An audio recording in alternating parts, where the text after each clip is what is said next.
অতীতের যে কোনো বিসিএস এর তুলনায় এবার সবচেয়ে কম সময়ে ৪৬তম বিসিএস এর প্রিলিমিনারি পরীক্ষার ফলাফল প্রকাশ সহ একাধিক রেকর্ড করেছে বাংলাদেশ সরকারি কর্ম কমিশন পিএসসি। অতীতের সব রেকর্ড ভেঙে এবার মাত্র ১৩ দিনে প্রিলিমিনারি পরীক্ষার ফলাফল প্রকাশ করা হয়। পিএসসির ইতিহাসে আর কোনো প্রিলিমিনারি পরীক্ষার ফলাফল এত অল্প সময়ে দিতে পারেনি প্রতিষ্ঠানটি। বিগত কয়েকটি বিসিএস এর পরীক্ষার ফলাফল বিশ্লেষণে দেখা যায় ৪৫তম বিসিএস এর প্রিলিমিনারি পরীক্ষার ফল প্রকাশ করতে ১৭ দিন সময় লেগেছিল, আর ৪৪তম বিসিএস এর ফলাফল প্রকাশ হয় ২৬ দিনে। গত ২৬ এপ্রিল দেশের ৮টি বিভাগীয় শহরে ২১৫ কেন্দ্রে একযোগে অনুষ্ঠিত হয় এই পরীক্ষা।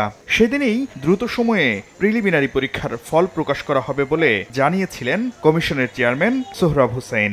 এ সময় বিসিএস এর জট কমিয়ে আনতে বছরে অন্তত একটি পরীক্ষার সব ধাপ শেষ করার পরিকল্পনার কথাও জানিয়েছিলেন তিনি। ৬টা পরীক্ষা একসাথে চলমান ছিল, এখন দেখেন ৩টা চলমান আছে, আর এক বছর পরে এই বছর আমরা 2টা পরীক্ষার ফলাফল দেওয়ার চেষ্টা করব।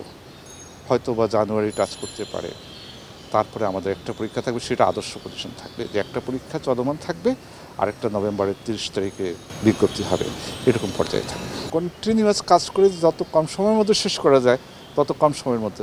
আপনারা আরও লক্ষ্য করেছেন যে আমরা কিন্তু প্রত্যেকটা পরীক্ষার বিজ্ঞপ্তি প্রকাশের আগেই আমরা পরিপূর্ণ পরিকল্পনা করে ফেলি। জোর ব্রাইট লক টেকনোলজি সাধারণ পাউডারের তুলনায় দেয় দ্বিগুণ উজ্জ্বলতা, রিন অ্যাডভান্সড দেয় দ্বিগুণ উজ্জ্বলতা। এবারের পাশের হারের ক্ষেত্রেও আছে ভিন্ন প্রবণতা। অংশগ্রহণকারী ২,৫৪,৫৬১ জন প্রার্থীর মধ্যে উত্তীর্ণ হয়েছেন ১০,৬৩৭ জন। সে অনুযায়ী পাশের হার মাত্র ৪.18%। বাকি ৯৫.৮২%ই অকৃতকার্য হয়েছেন।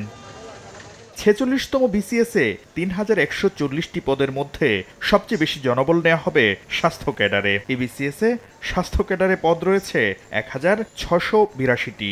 এরপর সবচেয়ে বেশি জনবল নেওয়া হবে শিক্ষা ক্যাডারে, সংখ্যা অনুযায়ী যা ৫২০ জন। শাকির আহমেদ, সময় সংবাদ, ঢাকা।